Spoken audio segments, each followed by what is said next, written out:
welcome to another episode of the Colombian Soccer Podcast. My name is Juan Pimiento. Thank you so much for joining us. It is exciting times, ladies and gentlemen, because it is finally Colombia's turn to debut in the knockout stages of this FIFA World Cup. And we're here to talk all about it because I'm excited. You should be excited too, not only because, again, it's do or die, it's knockout stages, but it's also a time when Colombia are coming in on an uphill curve. They're improving. With every game in this World Cup, things seem to get better. And that's a great thing to say heading into this knockout stages. So thank you for joining us. We'll break it all down, of course, this key matchup against Ghana coming up Friday night. Before we get there, I always have to ask, and I have to say a big thank you to everyone who's participated in this project across all our social media, YouTube, Facebook, Instagram, X, and TikTok.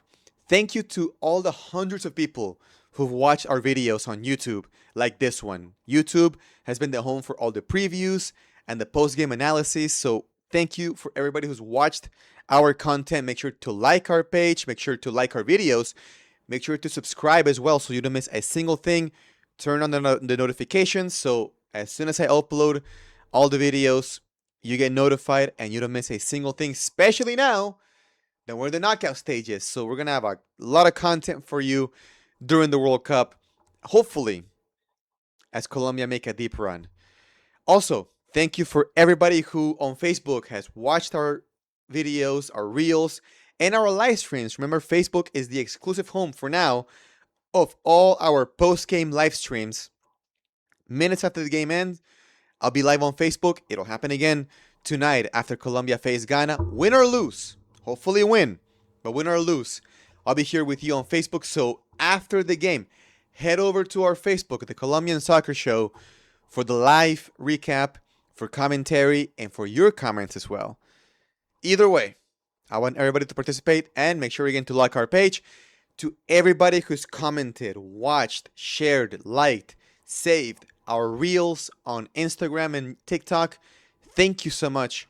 We're trying to build this project and it's all because of you and thanks to you. So if you haven't, follow us on Instagram and TikTok, the Colombian Soccer Show. Let's talk about this game. Round of 32. Colombia face Ghana, Arrowhead Stadium, Kansas City, Missouri, the home of the Chiefs, as Colombia have a chance to advance. And this is, again, where as I talked about in the previous streams, heading into the game against Portugal, coming out of the game against Portugal, this is where that first place comes really handy because I'm not going to underestimate Ghana. But if you watch the game between Portugal and Croatia, boy, are we lucky that we avoided Croatia.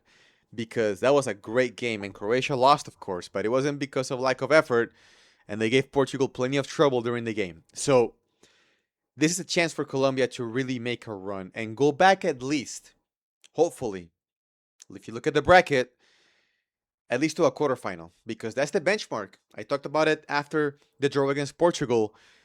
That's the benchmark. Colombia said in 2014, go into a quarterfinal, and I think the least Colombia can do is get back there. And if we do, chances are it's a matchup against Argentina in Miami. A delicious prospect, to say the least. Before we get there, we have to beat Ghana. And to beat Ghana, we have to beat an old friend of ours. I want to put this picture up. See if you recognize this man. Carlos Queiroz, former Colombian national team manager. Today, he'll be facing Colombia as Ghana's national team manager. Queiroz was there for only a few months. He came in 2019 after the end of the Peckerman era when Colombia, of course, finished their performance in Russia 2018. Peckerman leaves in pretty unceremonious terms. This federation, I remember, took a while to get a new permanent coach back into the fold. In came Carlos Queiroz after so many years, of course, of experience managing a team like Real Madrid, managing national teams in World Cups like Iran, former Sir Alex Ferguson assistant, and Man United. The guy has a big track record. I thought when he came in and we started seeing him work with the Colombia team, I thought he did a really good job. I really was excited about the prospect of what Queiroz was building with Colombia tactically. Different approach, bit of a different style, using again the same main characters: James, Cuadrado, Santiago Arias, Duvan Zapata at the time was coming up with Atalanta. I remember Roger Martinez, Barrios, so many guys, right? Mateus Uribe still there, Davinson, Jerry Mina, and all the people coming off of 2018. I remember Colombia played Copa America 2019 in Brazil, and that's where I really saw Colombia really lay the foundation for something very promising. We beat Argentina, right? Early in the Scaloni era. Sadly, we got another Copa America disappointment, losing to Chile in the quarterfinals. But again, I thought heading into the start of qualifying for Qatar 2022, we had something with Queiroz. And then it all went to hell in a matter of 4 games. Colombia started pretty well, I remember, and it was in the middle of the pandemic. So we beat Venezuela. I think we tied in Chile.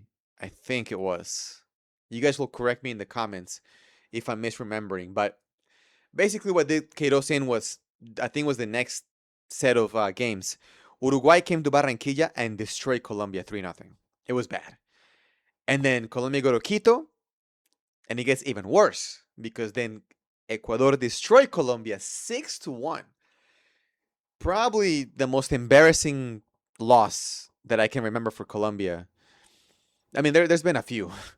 I don't want to go down the list, but that one is up there, and that one ended up costing Queiroz the job. And then stories came out about what happened, really, because there was speculation that maybe the players gave the game away, we'll put it that way, because they weren't happy with Queiroz. That players, I don't want to name names, but there were players who were veterans at the time in the team that they didn't like the way Queiroz was coaching. They didn't like the way that Queiroz was making them work harder than Peckerman had them accustomed to, we'll put it that way. Depending on who you ask, either he lost the locker room or he didn't. Who knows? He got canned. Colombia ended up failing on their way to Qatar 2022. And now we get here. It's a revenge game for old Carlos Queiroz. He was asked a few minutes ago. We're recording this Thursday night before the game. He was asked about his time in Colombia.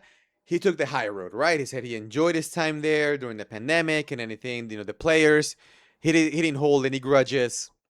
He took the high road. But then he threw a bomb. And this is wild, what happened at the press conference. Because Carlos Queiroz threw a pretty wild accusation against the Colombian Federation in regards to the death of one of his staffers at the time. I'm going to turn to my left, and I'm actually going to pull this up here. Let's see if you guys can see it. I'm going to put it up really quick, and I'm going to give, first of all, a big zoom in, right? Because you guys can barely see this. But this is translated from our guys at El Gol Garragol, which is more of a mockery account, but we got the quote. This is towards the end of the press conference. I take this opportunity to remind everyone that our goalkeeping coach died in the midst of a very deep depression, locked away alone in an apartment. I feel obligated to remember him today so that tomorrow we can celebrate life and the Colombian Football Federation can make amends in some way for what happened to Des McAleenan. And I apologize for the honking. Our neighbors don't know how to work an alarm. And this is the context, right, that this account gives. Des died February 2021 due to severe depression, 3 months after the Portuguese coach was let go as a Colombian national team manager. McAleenan, he talked about depression earlier, before he passed away, sadly. So something was wrong, basically, by the time Queiroz and McAleenan took the job. That's wild, again. Queiroz is basically somehow holding the Colombian Federation responsible for the death of one of his staffers. Again, maybe not directly, of course, but he's implying here that the Colombian Federation didn't do enough, or that they left this guy alone and abandoned at a time where he was suffering from severe depression, from which he eventually passed away in 2021. Again, Queiroz and his staff were fired, if I remember, in late 2019. So this was later, but this is bad, and I would love to know a little more context about what happened, because again, this is some pretty serious stuff. And you talk about dropping a bomb on the pregame about, and I mean, we and I include myself because I've done this amongst friends and family, that yeah, this is a revenge game, and that we're pretty sure that none of the Colombian players are gonna go say hi to Queiroz. We'll see what happens, but Queiroz was fired in 2020, so this happened. The death of McAleenan, I'm talking about February 2021, is only a few months after he was fired, and the whole staff was fired. So I don't know where that came from. I don't know why he's bringing this up now. I mean, besides the fact that he's facing Colombia, but this is bad. And we'll see how the federation respond. We'll see again what kind of information comes out. But boy, this puts a pretty dark cloud on this very important game for Colombia and Ghana. Now, moving on from that, let's talk about Ghana a little bit. Now, Ghana are coming in from a pretty mixed campaign, I think we'll put it that way, because as you can see in the graphic, they qualified third place, one of the 8 top third place teams. That brought them here to Colombia, who came in first in their group. And they won, they drew, and they lost. Ghana did in their group. And it's a little bit hard to evaluate because, again, depending on the rival, right? But in a group with England and Croatia, they came third. And in a group with England and Croatia, not only they came third, but if you look at the stats, like the very general stats of the group, they only allowed 2 goals in this group. So to me, that opens now the discussion about what this is going to look like. I mentioned that this might be very similar to something we faced in the past, right? And the first thing that came to mind, not just because they're an African team, but because they play very similar styles and approaches, is DR Congo. Dr. Congo, as a lot of people are calling it, and I have to laugh every time I hear somebody call him Dr. Congo. But anyway, it's very similar. Ghana play a 4-4-4-2, but defensively it can turn into a 4-5-1. But the whole point is that, again, it's a team that low block, they wait and they counter, wait and they counter. The Congo were a little bit more daring, I feel like, in their game. And with Ghana, it depends on which game you're looking at, right? Because they were a little bit more daring against Panama. They won that game. But against England and Croatia, of course, different rivals, tougher opposition. They defended more cautiously, but they were able to really give these teams trouble. They held England to a 0-0 draw, for example.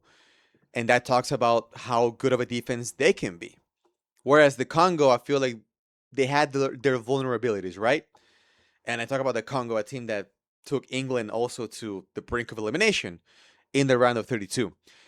But Ghana, I think, are going to face a very similar matchup. So the key for this game, and this is for the players and the coaching staff, but especially for you and for me, the key to this game is patience. Against the Congo, Colombia, I highlighted this because they took a bit of not a different approach, but they adjusted something in respect to the first game against Uzbekistan. That game, another team with a low block, Colombia seemed like they were crashing against the same wall. They were unable to break that low block. Against the Congo, Colombia came in saying, okay, we can't really penetrate, right? Maybe, so we're going to just start shooting from distance. And they shot from distance a lot. And Colombia, if you remember, of course, in that game, had a bit of a different dynamic in the second half where the Congo were a little bit more daring.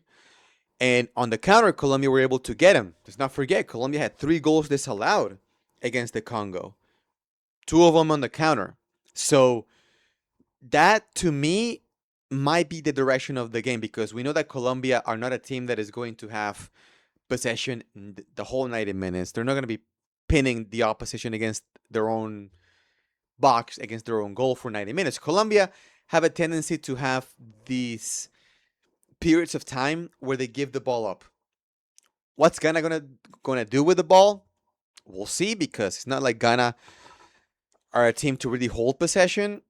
So that'll be interesting what happens with when Colombia kind of let their pressure down a little bit and give the ball up. Or if Colombia get a lead and Ghana are forced now to look for a result, to look for a goal and risk a lot, how they're going to approach it, we'll see. They have dangerous wingers, just like the Congo did. Of course, the big name that we all know about and we've heard about is Antoine Semenyo, the Man City player, joined Man City during the winter transfer window, and he's dealing with an injury. So we'll see what happens on that regard, because from reports, he's been dealing with a muscle injury. So will he be available? How much will he be available? And how is that going to change the approach, right, for a team like Ghana? I think Colombia have everything to win, really. I think Colombia, again, the key is patience, number one. Number two, it's the theme of the World Cup so far. It's finishing, or lack thereof. How is Lorenzo going to approach it? Because we saw him make 3 substitutions that I don't think anyone was really expecting against Portugal, especially Daniel Munoz. I would really hope that Munoz is back in the starting 11. It was a sin. It was a crime for Lorenzo to hold Munoz 86 minutes on the bench when Munoz could have really won the game for Colombia. I really believe that, had he been coming in earlier. But are we going to go back to the 11 that faced the Congo? So with Munoz in the 11, with Johan Mojica back in the 11, with Luis Suarez up top. I think that's the big question mark from the starting 11, is who's going to start up top? Is it Luis Suarez? Is it John Cordova, who wasn't really that much more effective than Suarez? Cordova, I think, really relied more and contributed more from a physical standpoint, being able to box Congo or Portuguese defenders out. He did it against the Congo too. That's how the goal came in from Munoz. He was able to box one of the center backs out. That gave I forget who provided the pass, but the assister the lane to find Munoz and for Munoz to score. So who's going to start? How is Lorenzo going to approach the center forward position? We'll see. I've talked about it earlier. Colombia are on an up and ascending trajectory performance-wise. From Uzbekistan to the Congo to Portugal, Colombia have improved every step of the way. Very good to know, because they're going to come in, and I think we all feel it as fans and as followers, the spirits are pretty high coming into this game. Again, I hope you're not underestimating Ghana and just thinking past Ghana, because that would be the biggest mistake, right? But I think we're all confident that Colombia are the better team and that Colombia can get a result against this team. So what's going to have to happen for Colombia? Just like we talked about against the Congo, like we talked about against Uzbekistan. How are Colombia going to find a way to break that low block? How is Colombia going to find a way to get to goal, either from long distance, either from Munoz making different kinds of runs like he did against Uzbekistan? Luis Diaz. How is Luis Diaz going to look? Because Luis Diaz was, I think, really struggling from a fitness standpoint against Portugal. Thankfully, he's had 6 full days to rest. So I would expect a fresher Luis Diaz and hopefully a more influential Luis Diaz, especially when it comes to goals. Because we've seen him try and try again. We've seen Colombia really go to Luis Diaz for his one-on-ones, for his breakaways.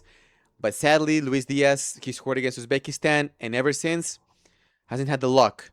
And the physical standpoint, I think, really influences that, because I talked about it against Portugal. We saw him even in the one-on-ones, right? When he tried to dribble past defenders, he wasn't as effective. And it wasn't because of lack of trying. I think, again, it's just he was tired. So a fresher Luis Diaz, can he break down the right side of Ghana's defense? Now, I want to go back to the screen here really quick so we can look together a little bit about what Ghana could look like coming up. I'm going to go to the game against Croatia, and what a game that was. Boy, oh boy. They took Croatia to the brink in that game, and they ended up losing at the end. So something that could be very, very similar to what could happen tonight against Colombia. Now, this right side is the one to look for because, again, of the presence of Luis Diaz. Now, I talked about Semenyo. Is Semenyo going to be featuring from the get-go with his muscle injury? Senaya has struggled in this World Cup. So this right here could be the way for Luis Diaz, for Johan Mojica to make his runs, to serve crosses to either Suarez or to Cordova, depending on who plays, for an incoming Daniel Munoz, for a Gustavo Puerta, who's been crashing the box. And against the low block, we've seen Gustavo Puerta set himself up either right here or right here to give Colombia more numbers against this back four. This guy right here is going to be key as well. Thomas Partey, I think he's going to be assigned to James. James had a much better performance against Portugal. More active, more involved, shooting and passing and just being there, right? Because against the Congo and against especially Uzbekistan, we really saw James inactive and just not present to be the connector, to be the mover and shaker. Against Portugal, that changed. And we saw James put on a pretty good shift. So that's going to be another one to look for. I'm guessing, again, Thomas Partey is going to be the one assigned to James. What is that going to look like? And I think Colombia will be able to break it down. How long will it take? That's the big question, of course. Patience and finishing. The two themes for tonight when we look at this game. So I trust that Colombia are going to pull this off, that Colombia are going to make it to the round of 16, and that Colombia, and we'll talk about it later, when they face Switzerland, Colombia will be able to also put up a good performance and hopefully improve. Again, if Colombia are improving game by game, then we should see a better Colombia against Ghana, and a Colombia that's more effective, and Colombia that's more dynamic against the low block and finishing and putting a more dominant performance, let's hope so, against Ghana compared to even a very good performance like Colombia put up against Portugal. So that is the game. As we talked about earlier, we'll see you all next time after the game. So join us live again on Facebook exclusively for the post-game analysis, win or lose. If we win, we'll celebrate together, we'll break it down together. If we lose, well, we'll vent together. And I'll probably have a lot to say about the game if Colombia were to lose. Let's hope not. I trust again that Colombia will be up to the challenge against Ghana. So that is our schedule. This review will also be up on YouTube afterwards. So make sure, again, if you want to watch it on YouTube, to subscribe and to turn that notifications bell on. So when the review goes up, you'll be notified and you'll be able to be there. And also comment as well on YouTube. I want to hear from you guys. Questions. I want to hear if you agree, disagree, or just your own thoughts. I want to hear from you guys, of course, because I want you to be part of the conversation. This is meant to be a community for everybody to join together and for us to talk some Colombian soccer, of course, during this World Cup. So, again, you can also follow us on Instagram, on TikTok, and X for more content throughout the World Cup. So join us, and let's hope that Colombia will win this game. And the next time I come to you live after the game, we're going to talk about a Colombia team going into the round of 16 against Switzerland. On that note, thank you guys so much for joining us, and we'll see you again next time.